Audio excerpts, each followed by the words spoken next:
Au cœur des nouvelles mobilités, le covoiturage et particulièrement le covoiturage domicile-travail. On sait que c'est un marché gigantesque, le volume de trajets explose et le leader français Klaxit n'a pas d'autre ambition que de devenir le Blablacar du secteur.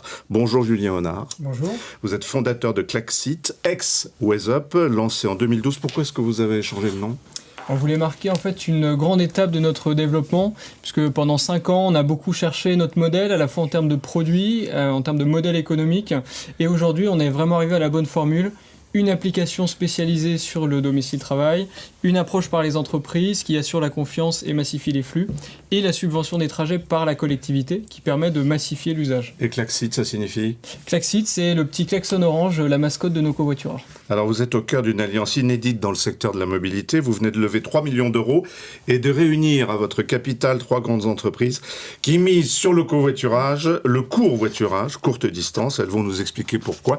Par la voix de Stéphanie Bourget. Bonjour. Bonjour. Vous êtes responsable des nouvelles mobilités au groupe RATP. Oui.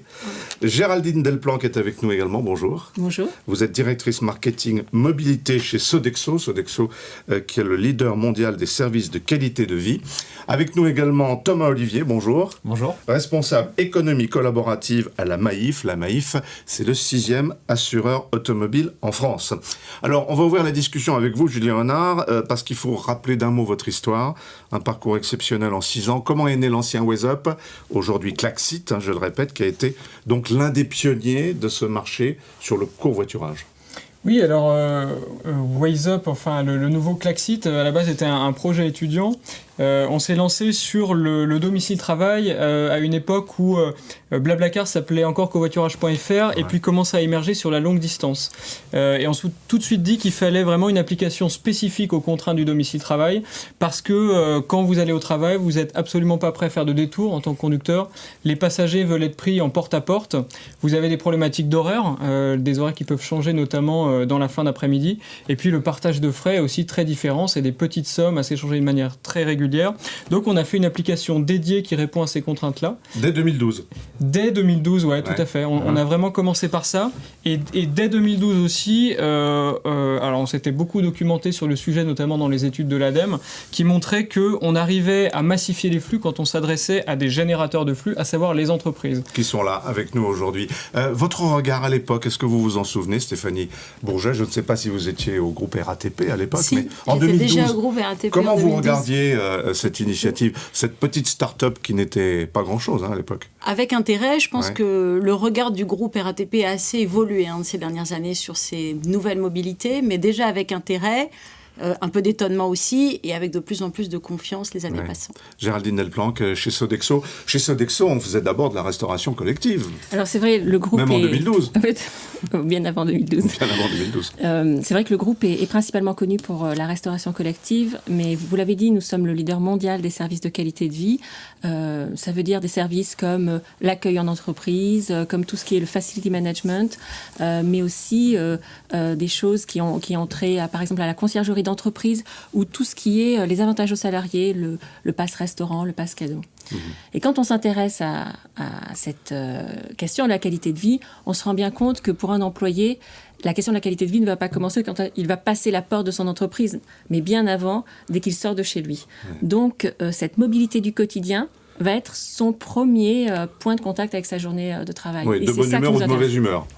Alors, de bonne humeur ou de mauvaise humeur, mais ça va aussi induire de la fatigue, du stress, bien sûr. Et donc avoir une influence sur sa performance dans la journée. Parce que la toile de fond, c'est le bien-être en entreprise, de toute façon. C'est exactement ça, c'est notre conviction. Ouais. Thomas Olivier, le 6e assureur automobile en France. Alors, 2012, même question, comment vous voyiez les choses à l'époque ?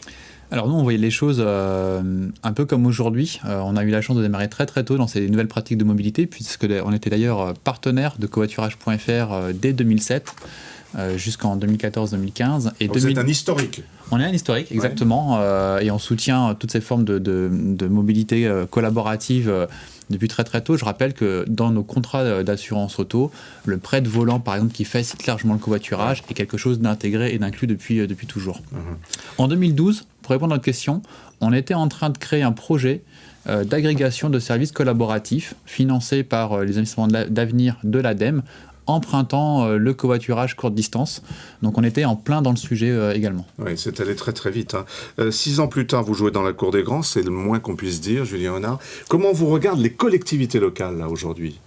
Alors, avec de plus en plus d'intérêt, en fait, on va leur permettre d'apporter de la mobilité dans des zones rurales ou périurbaines où finalement, elles ont du mal à en apporter avec le moyen de transport collectif classique qui est le bus. Donc ça, c'est hors Sodexo, hors RATP. C'est-à-dire que quand vous parlez de la ruralité, on n'est pas dans ces secteurs-là. Alors, RATP a aussi des contrats avec des villes de toute taille en France et dans le monde. Ouais. Mais ce qu'on va vraiment apporter à la collectivité, c'est un moyen d'utiliser les voitures qui circulent tous les jours et de les transformer en un nouveau transport collectif en leur permettant de subventionner le covoiturage, donc c'est-à-dire de baisser le coût pour un passager qui du coup va se mettre à covoiturer en exploitant ces voitures qui circulaient précédemment à vide. Alors quand vous dites nos 4 partenaires experts des mobilités et des services aux entreprises représentent un chiffre d'affaires consolidé de 30 milliards d'euros et plusieurs millions de clients avec une puissance marketing commerciale et financière exceptionnelle pour nous imposer devant Blablacar. Parce que c'est ça l'enjeu pour vous ?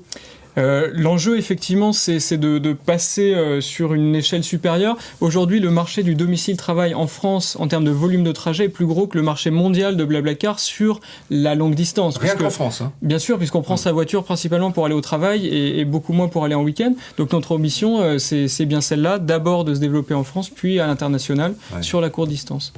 Une levée de 3 millions d'euros, je le disais au début de cette table ronde. Sodexo, je crois, a largement contribué à ce montant. Qu'est-ce qui a motivé l'entreprise là plus récemment? Là, on n'est plus en 2012. La levée de fonds, elle s'est faite il y a quelques mois. Oui, début d'année. Qu'est-ce qui a motivé Sodexo?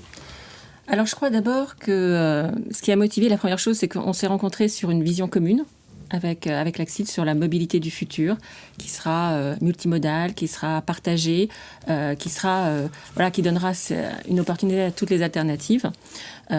Ensuite, je pense que ce qui était extrêmement important pour nous, c'était de bien remettre dans cette équation de la mobilité du quotidien, du domicile au travail, la place de l'entreprise. On pense, et on a une conviction, et on pense que c'est la bonne, qui est que l'entreprise a un rôle à jouer dans la massification de ce moyen de transport. Et en retour de quoi, je pense que l'entreprise a beaucoup de bénéfices à en retirer. Ouais. RATP, même chose?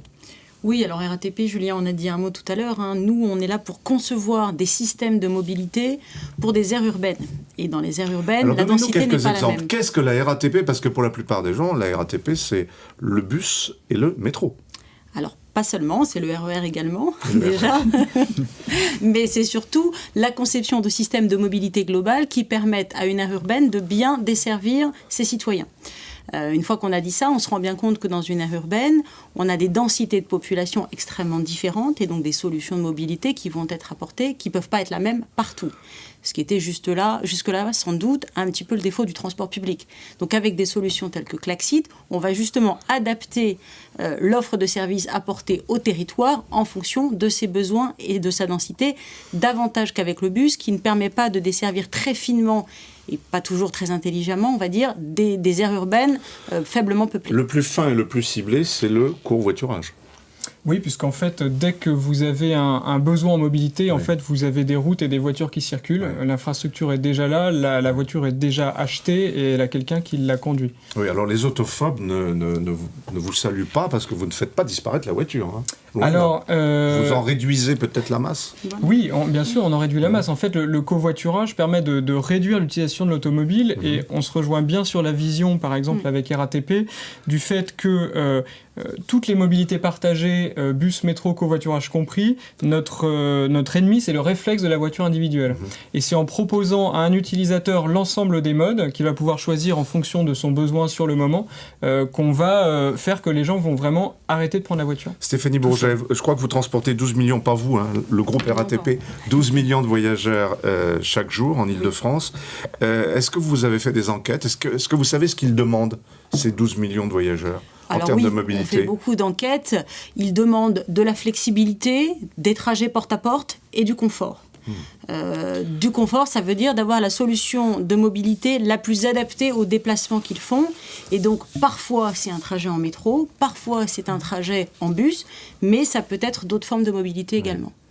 Alors, la Maïf, 6e assureur français pour l'automobile, je l'ai dit, vous avez créé, je crois, un fonds de 250 millions d'euros dédié aux mobilités. C'est-à-dire que Julien Honard et Klaxit, c'est un parmi d'autres.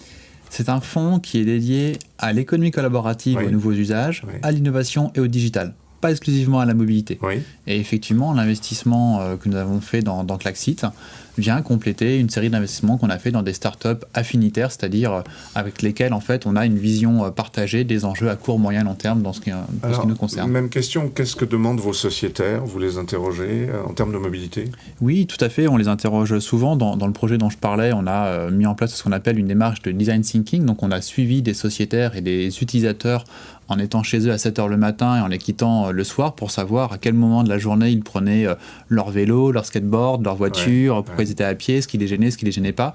Et c'est comme ça finalement qu'on arrive à cerner non seulement les besoins et les attentes, mais aussi quelque chose qui est important dans ces nouvelles pratiques-là, c'est l'aspiration. C'est-à-dire j'ai envie de me déplacer, mais j'ai envie de me déplacer en optimisant un véhicule individuel. J'ai envie de me déplacer en rencontrant quelqu'un. Et donc ces aspirations-là sont au cœur de ces nouveaux modèles, et c'est vraiment ce qui nous intéresse. Alors concrètement, comment les choses vont-elles se passer ou sont-elles en train de se passer? Sodexo, je crois que vous avez 2000 entreprises en portefeuille. On en a même un peu plus que ça. Un peu plus que ça, mais qui sont... auxquels vous allez proposer Klaxit. Exactement. Voilà. Alors pourquoi ces 2000? Comment vous les choisissez? Alors oui, juste un point, en effet, l'investissement pour Sodexo est toujours couplé, pour le cas de Sodexo Venture en tout cas, avec un partenariat. Donc nous, c'était extrêmement important d'avoir immédiatement la possibilité de distribuer cette offre de manière commerciale à nos clients pour commencer à résoudre leurs problèmes d'attractivité des sites, par exemple. Donc concrètement... c'est 2000 entreprises, pardon de vous couper, de plus de 100 collaborateurs. Exactement. Donc on a fait une première segmentation qui regroupe des entreprises de plus de 100 collaborateurs, puisqu'elles sont aussi assujetties à la question des plans de mobilité, mais aussi des 50 plus grosses agglomérations de France. Pour les salariés de ces entreprises, qu'est-ce que ça voudra dire? Ils auront des avantages à utiliser Klaxit? Comment ça va se passer? Évidemment. Et on pense que justement l'entreprise a un rôle à jouer dans la communication de cette nouvelle pratique, dans l'incitation de cette nouvelle pratique pour que ça devienne massif. Julien, vous dites que le covoiturage courte distance est en croissance de 10% par semaine depuis 6 mois, là? Alors chez nous en tout cas oui, depuis qu'on a mis en place la fameuse application, l'approche par les entreprises et la subvention de certaines collectivités. Alors expliquez-nous l'application en question. C'est l'application sur mon smartphone, Klaxit? C'est l'application sur votre smartphone, oui. Vous rentrez votre adresse de domicile, de travail, vos horaires et votre flexibilité, où on vous propose l'ensemble des personnes qui vont pouvoir le faire, et où en termes de tarification, si vous êtes en Ile-de-France par exemple, ou à Orléans, métropole avec laquelle on a également un partenariat, le tarif va être réduit. Donc au lieu de payer en fait 2 € votre covoiturage de 20 km, vous allez passer à un covoiturage gratuit, ce qui vous permet ce qui nous permet en tout cas de massifier la pratique. Depuis qu'on a mis en place cette subvention des trajets, on observe 10% de croissance par semaine, donc c'est quasiment un doublement chaque mois du volume de trajets. Oui. Si l'on est salarié d'une de ces 2000 entreprises de plus de 100 collaborateurs, Sodexo, etc., on va payer moins cher? Alors, si vous êtes salarié d'une entreprise partenaire, vous avez pas mal d'avantages. Déjà, vous n'allez pas avoir de frais de gestion à payer à votre conducteur quand vous êtes passager, parce qu'on en applique en grand public. Ça a démarré quand tout ça? Alors tout ça, cette offre-là, entreprise, on l'a... Notre premier client, c'était le Technocentre de Renault, tout un symbole, en 2014. Donc vous avez l'expérience. Exactement. Et surtout, dans l'offre entreprise, ils vont pouvoir se reconnaître entre collègues. C'est très important pour assurer la confiance. Et en fait, on s'aperçoit que les collaborateurs covoiturent beaucoup plus entre collègues et avec ceux des entreprises voisines qu'avec le grand public qui est également présent sur l'application. Ouais. Thomas Olivier, je vais payer moins cher mon assurance à la Maïf si j'utilise Klaxit? Pas forcément. En revanche, vous serez bien couvert. C'est-à-dire que nous, on va réexploiter ce qu'on a monté. Je vous parlais d'un projet qu'on a fait en design thinking, qui s'appelle le projet Zaléo, qui est lancé à Bordeaux. On va pouvoir repartir de ce socle de services assurantiels et l'adapter aux spécificités de Klaxit et à ce que souhaite Julien pour l'ensemble de ses clients. Voilà, quand on est assuré chez vous, on sait déjà que Klaxit existe. Vous le faites savoir, vous vous occupez de l'image aussi. Oui, complètement. On a un peu la même démarche que nos homologues de chez Sodexo. Quand quand on s'engage avec une start-up, c'est parce qu'il y a des convergences opérationnelles. Et donc, ça va de la prescription du service auprès de nos sociétaires, auprès de nos collègues aussi, puisqu'on sera concerné aussi en tant que siège social d'une entreprise avec 2000 personnes. Et on va jusque dans des projets opérationnels de création d'offres, voire de création de solutions de mobilité. Donc, on va faire l'ensemble de ces choses-là avec Klaxit et avec certainement Sodexo et RATP. Oui. Vous voyez régulièrement, vous travaillez ensemble vraiment, ou vous êtes chacun dans votre coin, c'est pas péjoratif, hein, en gérant votre petit partenariat avec Julien Honard. Klaxit nous réunit. Vous voyez, vous travaillez ensemble, vous vous voyez régulièrement. Tout à fait. Alors, je suis l'un des 12 millions de voyageurs de la RATP, du groupe RATP. Sur mon application RATP, je vais apprendre que Klaxit existe, si je ne le sais pas. Tout à fait. Alors, c'est effectivement en cours de développement chez nous. Effectivement, les gens qui se déplacent en Ile-de-France aujourd'hui, le premier réflexe pour chercher un itinéraire aujourd'hui, c'est très largement d'ouvrir l'application RATP, qui est extrêmement utilisée en Ile-de-France. Donc, c'est une grande ouverture. Vous avez un chiffre à nous donner, non ? Non, là, je ne l'ai pas en tête, je suis désolée. Mais c'est une grande ouverture pour les voyageurs de pouvoir avoir les trajets Klaxit sur leur application et donc de pouvoir directement choisir un trajet en covoiturage à partir de l'application RATP. Donc là, on est bien dans la convergence et dans la complémentarité dont on parlait tout à l'heure. Transport en commun parfois, transport avec d'autres formes de mobilité comme le covoiturage, quand c'est plus efficace. Et sur l'appli Klaxit, je vais savoir que le groupe RATP me propose telle ou telle possibilité au fin fond de la Seine-et-Marne ou de la Dordogne. Le client RATP, lui, il a déjà son application RATP. Et donc, il va pouvoir découvrir Klaxit et ensuite utiliser Klaxit quand il en aura besoin et puis monter dans un métro quand il aura plus besoin du métro. D'accord. Mais à terme, le Pass Navigo, il intégrera vraiment la totalité de ces services de mobilité, pas seulement celui de Julien Honard.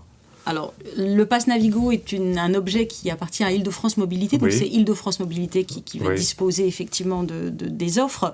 En revanche, moi je suis convaincue qu'effectivement le Pass Navigo va devenir une forme de couteau suisse de la mobilité et permettra, en fonction des besoins de chacun, d'adapter une mobilité la plus efficace et la plus propre possible. Mais on en est loin aujourd'hui quand même.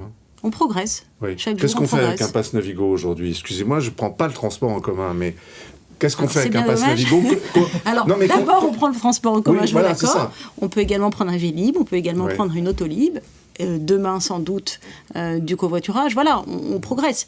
Je dirais qu'il y a l'intégration physique sur le pass qui est une chose. Après, il y a l'intégration de l'information qui me semble peut-être être la première bataille, et c'est le cas, et c'est celle que nous menons aujourd'hui avec Klaxit sur notre application, mais que Île-de-France Mobilité a aussi enclenché sur ses propres outils en donnant l'ensemble de l'information de mobilité. Et c'est comme ça qu'on va pouvoir choisir, c'est en connaissant l'ensemble des offres qu'on a autour de soi.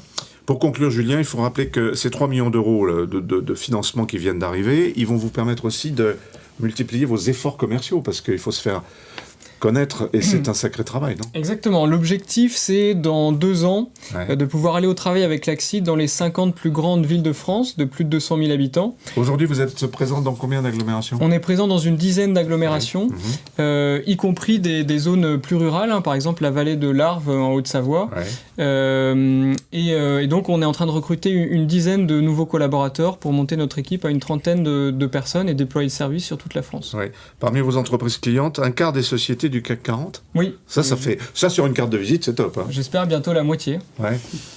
Donc ça fait énormément de salariés, bien évidemment. Ça fait énormément de salariés, oui. Quasiment 100 000 maintenant. Un mot de vos 2 fonds d'investissement, parce qu'il y a aussi des fonds d'investissement qui sont à vos côtés. Exactement. Donc Via ID, qui est le fonds d'investissement de Noroto Midas, groupe Mobivia, qui a investi au tout début de Klaxit et qui nous a aussi connectés avec certains des investisseurs autour de la table.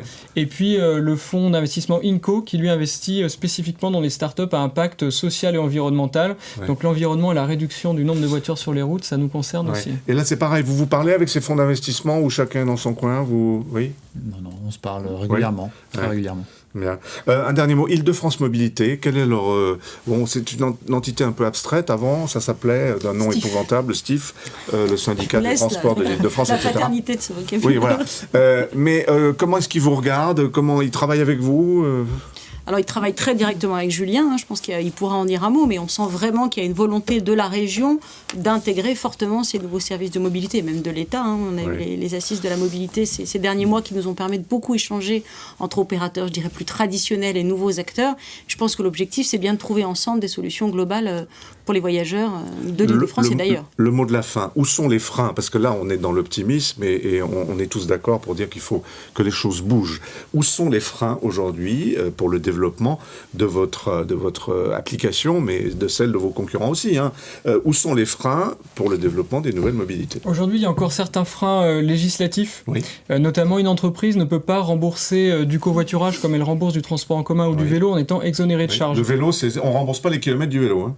Alors si, c'est facultatif et c'est exonéré de charges, mais c'est permis. Si aujourd'hui vous voulez rembourser 50 € en covoiturage, vous allez devoir payer beaucoup plus en URSSAF, ce qui évidemment n'incite pas les entreprises à le faire, et ce qui serait logique dans la problématique des plans de mobilité et le fait de dire finalement si on veut combattre la voiture solo, il faut pouvoir faire une fois du bus, une fois du covoiturage, une fois du vélo. Géraldine Delplanque, le premier frein que vous voyez, vous? Oui, je pense que c'est le même.